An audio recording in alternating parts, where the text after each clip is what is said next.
Hello दोस्तों, आज है 13 मार्च 2026 दिन शुक्रवार का, हिंदी तिथि चैत्र कृष्ण दशमी। और आइए बात करते हैं आज के मुख्य समाचार, बड़ी खबरें, देश और दुनिया का ताजा अपडेट लेकर हाजिर हो गए। आज का ये वीडियो भी बहुत ही स्पेशल होगा, माताओं और बहनों के लिए, किसान भाइयों के लिए, पढ़ने वाले बच्चों के लिए, बड़े बुजुर्गों के लिए, कर्मचारियों के लिए और आम जनता से जुड़े कई महत्वपूर्ण फैसले जानने वाले हैं। वीडियो में आपको बहुत ही महत्वपूर्ण और काम की जानकारियों के अपडेट मिलने वाले हैं। पूरा वीडियो आप ध्यान से देखिएगा और इस वीडियो को आप लाइक और शेयर भी जरूर कर दीजिएगा। सबसे पहले तो आपको बताएं, आज 13 मार्च को दशामाता व्रत रखा जाएगा। सनातन परंपरा में चैत्र मास के कृष्ण पक्ष की दशमी तिथि को खास महत्व दिया गया है और आज ही के दिन दशामाता व्रत रखा जाता है। ऐसी मान्यताएं हैं दोस्तों की व्रत और पूजा से जीवन के कष्ट कम होते हैं और घर में सुख समृद्धि आती है, खराब दशा में सुधार होता है और जीवन में आ रही परेशानियां धीरे धीरे दूर होने लगती हैं। दशामाता व्रत 13 मार्च 2026 को रखा जाएगा और आज के दिन कुछ शुभ मुहूर्त भी बन रहे हैं, स्क्रीन पर आप और देख सकते हैं। सभी माताओं और बहनों को हमारी टीम की ओर से दशामाता व्रत की ढेर सारी शुभकामनाएं, बधाइयां। ताजा और बड़ी खबरें जानेंगे, लेकिन उससे पहले दो चार कुछ महत्वपूर्ण अपडेट आप देखिए। एनआरआई मामा ने भरा 1 करोड़ का मायरा, 51 लाख रुपए कैश, 21 लाख की ज्वेलरी के साथ कपड़े और गिफ्ट भी दिए। खबर आ रही है राजस्थान के सीकर से। एनआरआई यानी अप्रवासी भारतीय मामा ने 1 करोड़ रुपए का मायरा यानी भात भरा है। 10 मार्च को निभाई गई रस्म के दौरान केस के अलावा करीब 21 लाख की ज्वेलरी के साथ कपड़े और अन्य गिफ्ट भी दिया गया। ये पूरा मामला सीकर के कुंडलपुर का बताया जा रहा है। 500 रुपए के नोट की 102 गड्डियां दी गई। दूल्हे के मामा ने बताया कि मायरे में 51 लाख रुपए नकद, करीब 21 लाख रुपए की ज्वेलरी के साथ कपड़े और गिफ्ट दिया गया। कुल मिलाकर 1 करोड़ रुपए के आसपास से मायरा भरा गया। और साथ ही देखिए, राजस्थान के भीलवाड़ा से खबर आई है, 60,000 रुपए की रिश्वत लेते तहसीलदार साहब गिरफ्तार हो गए। एसीबी ने यूटीसी और दलाल को भी दबोच लिया। जमीन लीज पर देने के मामले में राशि मांगी गई थी। एसीबी ने 38 तहसीलदार समेत 3 लोगों को 60,000 रुपए की रिश्वत लेते रंगे हाथों गिरफ्तार किया। और इधर राजस्थान के डीडवाना में सड़क दुर्घटना से प्रभावित एक परिवार को मुख्यमंत्री सहायता कोष से 1 लाख रुपए की आर्थिक सहायता दी गई। इधर मध्य प्रदेश से देखिए आप, बच्चे ने प्रेमानंद महाराज के लिए घर छोड़ दिया। 15 साल के किशोर ने लेटर में लिखा कि अपनी असलियत जान गया, असली परिवार के पास जा रहा हूँ। दरअसल इंदौर की कृष्ण विहार कॉलोनी में रहने वाला 15 साल का बच्चा बुधवार को घर से अचानक लापता हो गया था। परिवार को उसके हाथ का लिखा एक लेटर मिला, जिसमें उसने लिखा कि वह वृंदावन के संत प्रेमानंद जी महाराज के वचनों से प्रभावित होकर अपने असली परिवार के पास जा रहा है। फिलहाल बच्चे की तलाश जारी है। और सबसे जरूरी और महत्वपूर्ण खबर आप देखिए, साइबर फ्रॉड अलर्ट है। एआई टूल्स को आप गलती से भी ये जानकारियां ना दें, वरना आप मुश्किल में आ सकते हैं। अगर आप नहीं चाहते हैं कि आपका खाता खाली हो जाए, तो कभी भी आप एआई टूल्स को कुछ जानकारियां देने से जरूर बचें। आपको बताइए, आजकल के डिजिटल दौर में एआई टूल और ऑनलाइन चैटबॉट का इस्तेमाल बहुत तेजी से बढ़ रहा है। ये सुविधाजनक दोस्तों जरूर है, लेकिन विशेषज्ञ चेतावनी दे रहे हैं कि किसी भी हालत में अपनी संवेदनशील जानकारियां इन प्लेटफॉर्म को साझा नहीं करें। अगर आप अपनी पर्सनल जानकारियां एआई टूल पर देते हैं तो साइबर अपराधी इसका फायदा उठा सकते हैं और ऐसे में डेटा का गलत इस्तेमाल होने पर आपका बैंक अकाउंट भी खाली हो सकता है, आपकी पहचान चोरी हो सकती है और आपकी ऑनलाइन सुरक्षा भी खतरे में पड़ सकती है। इसलिए एआई टूल को आप भूलकर भी इस तरह की जानकारियां शेयर ना करें, जैसे बैंकिंग और वित्तीय जानकारी। किसी भी प्रकार के पासवर्ड और लॉगिन क्रेडेंशियल्स भी आप ऑनलाइन ना डालें। व्यक्तिगत पहचान से जुड़ी जानकारियां भी ना दें और संवेदनशील डॉक्यूमेंट्स को आप एआई टूल में डालने से भी बचें, वरना सुरक्षा पर गंभीर खतरे हो सकते हैं। खबरों में आगे बढ़ते हैं, युद्ध से जुड़े महत्वपूर्ण अपडेट्स आपको बताते हैं। इधर आप देखिए, ईरान के नए सुप्रीम लीडर मुज्तबा का पहला संदेश सामने आया है। उन्होंने कहा कि मैं होर्मुज बंद रहेगा और पिता के खून का बदला लूंगा। ईरान के नए सुप्रीम लीडर मुज्तबा खामेनेई का पहला संदेश जारी हुआ। ईरान अमेरिका युद्ध को 13 दिन हो चुके हैं। मध्य पूर्व और वैश्विक तेल बाजार भी प्रभावित हो रहा है। रूस और पाकिस्तान अब ईरान को मनाने में जुटे हुए हैं। लेकिन आपको बताएं, ईरान के राष्ट्रपति पेजेशकियान ने संघर्ष विराम के लिए 3 मुख्य शर्तें रखी हैं। उन्होंने कहा कि वैध अधिकारों की मान्यता,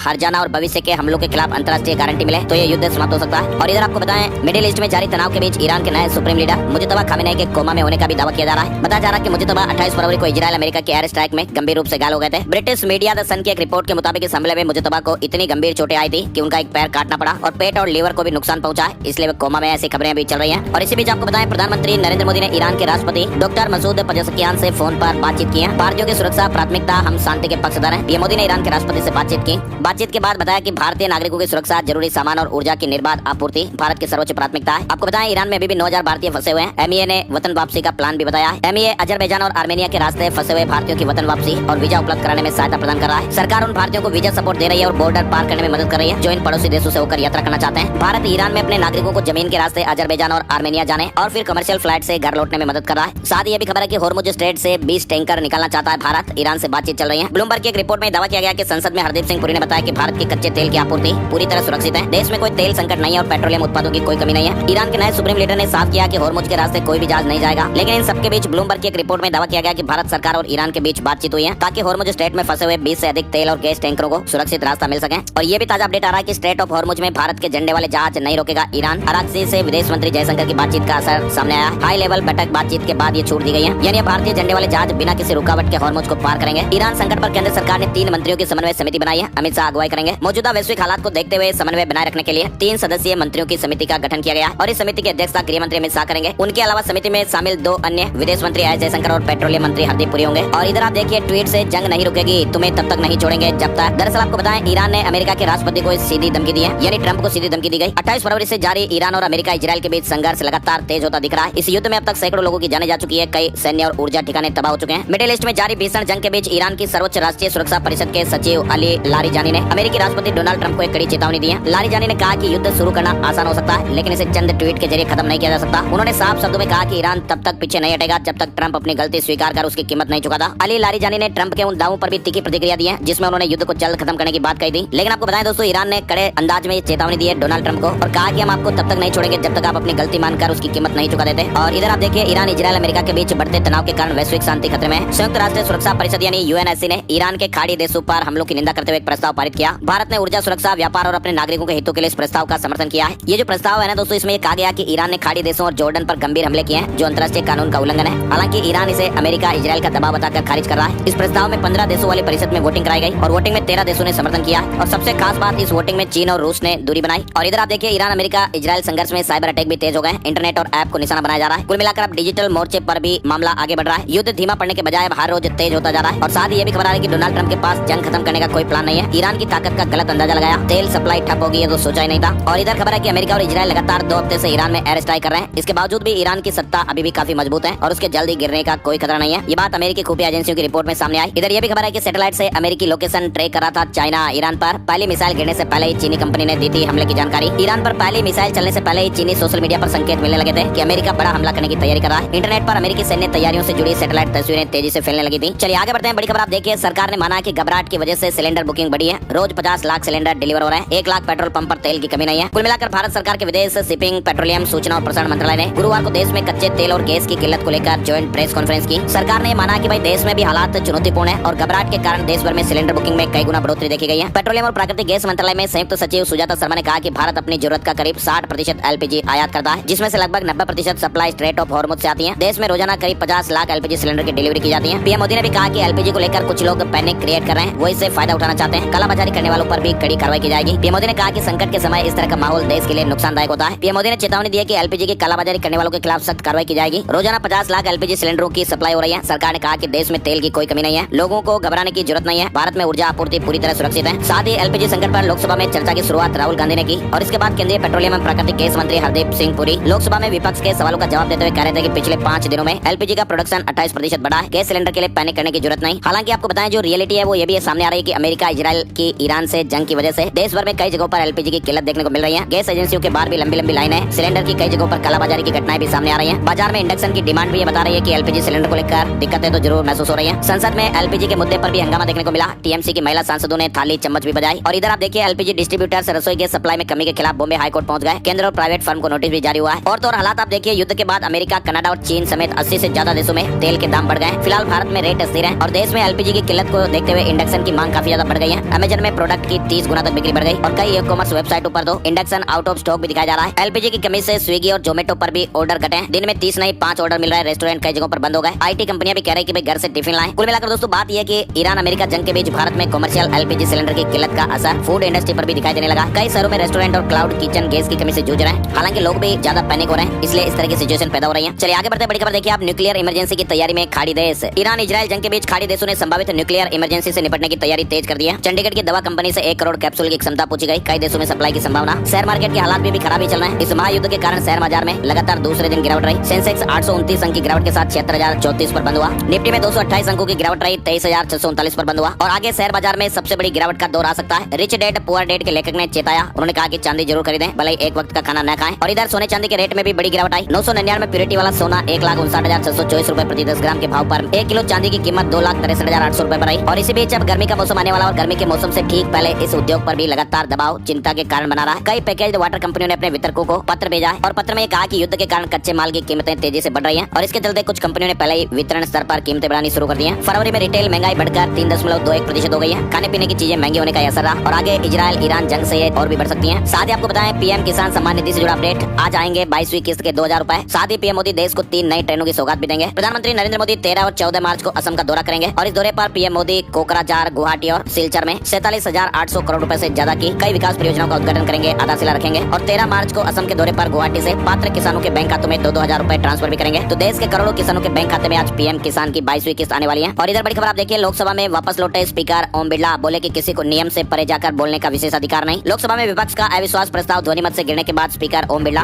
सदन में वापस आ गए। वापसी के बाद स्पीकर ओम बिरला ने लोकसभा को संबोधित किया और कई महत्वपूर्ण बातें कही। और इधर आप देखिए, विपक्षी दलों ने तृणमूल कांग्रेस के नेतृत्व में मुख्य चुनाव आयुक्त ज्ञानेश कुमार के खिलाफ महाभियोग का नोटिस लोकसभा और राज्यसभा सचिवालय में देने का ऐलान किया। बताया जा रहा है कि गुरुवार रात तक 130 लोकसभा और 63 राज्यसभा सांसदों के हस्ताक्षर प्राप्त हुए हैं। भारत पर फिर से टैरिफ लगाने की की तैयारी में अमेरिका 16 बिजनेस पार्टनर्स के खिलाफ जांच शुरू। अनुचित व्यापार के सबूत मिले तो फिर भारी टैक्स लगेगा। अमेरिका के डोनाल्ड ट्रंप प्रशासन ने भारत और चीन समेत अपने 16 प्रमुख ट्रेडिंग पार्टनर के खिलाफ सेक्शन 301 के तहत नई जांच शुरू कर दी है। और इधर बड़ी खबर आप देखिए, सुप्रीम कोर्ट का महत्वपूर्ण फैसला। सुप्रीम कोर्ट ने गुरुवार को कहा कि भाई ओबीसी आरक्षण में क्रीमी लेयर का फैसला केवल माता पिता की आय के आधार पर नहीं किया जा सकता। माता पिता या अभिभावकों के पद यानी पोस्ट और सामाजिक स्थिति स्टेटस को भी ध्यान में रखा जाना चाहिए। साथ ही कोर्ट ने कहा कि अगर सरकारी कर्मचारियों के बच्चों और प्राइवेट या पब्लिक सेक्टर यूनिट कर्मचारियों के बच्चों को अलग अलग तरीके से आरक्षण दिया जाए तो ये भी अनुचित भेदभाव होगा। यानी सुप्रीम कोर्ट ने उन यूपीएससी कैंडिडेट को भी बड़ी राहत दी है जिन्हें सिविल सेवा परीक्षा पास करने के बावजूद नौकरी नहीं दी गई थी। सरकार ने उनके माता पिता की सैलरी को आधार मानकर उन्हें क्रीमी लेयर की श्रेणी में डाल दिया था। फारूक अब्दुल्ला ने कहा कि ऊपर वाले ने बचाया, हमलावर ने सिर पर कुछ इंच दूर से गोली चलाई थी, सुरक्षा कर्मी की वजह से बच गए। इधर देखिए आप, हरियाणा राज्यसभा चुनाव से जुड़ा अपडेट। अपने विधायकों की बाड़ेबंदी करेगी कांग्रेस। 13 तारीख को चंडीगढ़ में लंच, हिमाचल में खास डिनर होगा। सेंट्रल फोर्स में 93,000 पद खाली। सीआरपीएफ में सबसे ज्यादा 27,000। सरकार ने संसद में बताया कि 5 साल में सीएपीएफ में इस्तीफे 86% बढ़े। आदि कैलाश यात्रा 1 मई से शुरू करने की तैयारी हो रही है। अप्रैल के आखिरी हफ्ते से परमिट मिलेंगे। पिछले साल 30,000 से ज्यादा श्रद्धालु पहुंचे थे। उत्तराखंड में आदि कैलाश यात्रा 1 मई से शुरू करने की तैयारी। एयर इंडिया एक्सप्रेस फ्लाइट का लैंडिंग के दौरान पहिया निकल गया, नोज गियर टूट गया। थाईलैंड में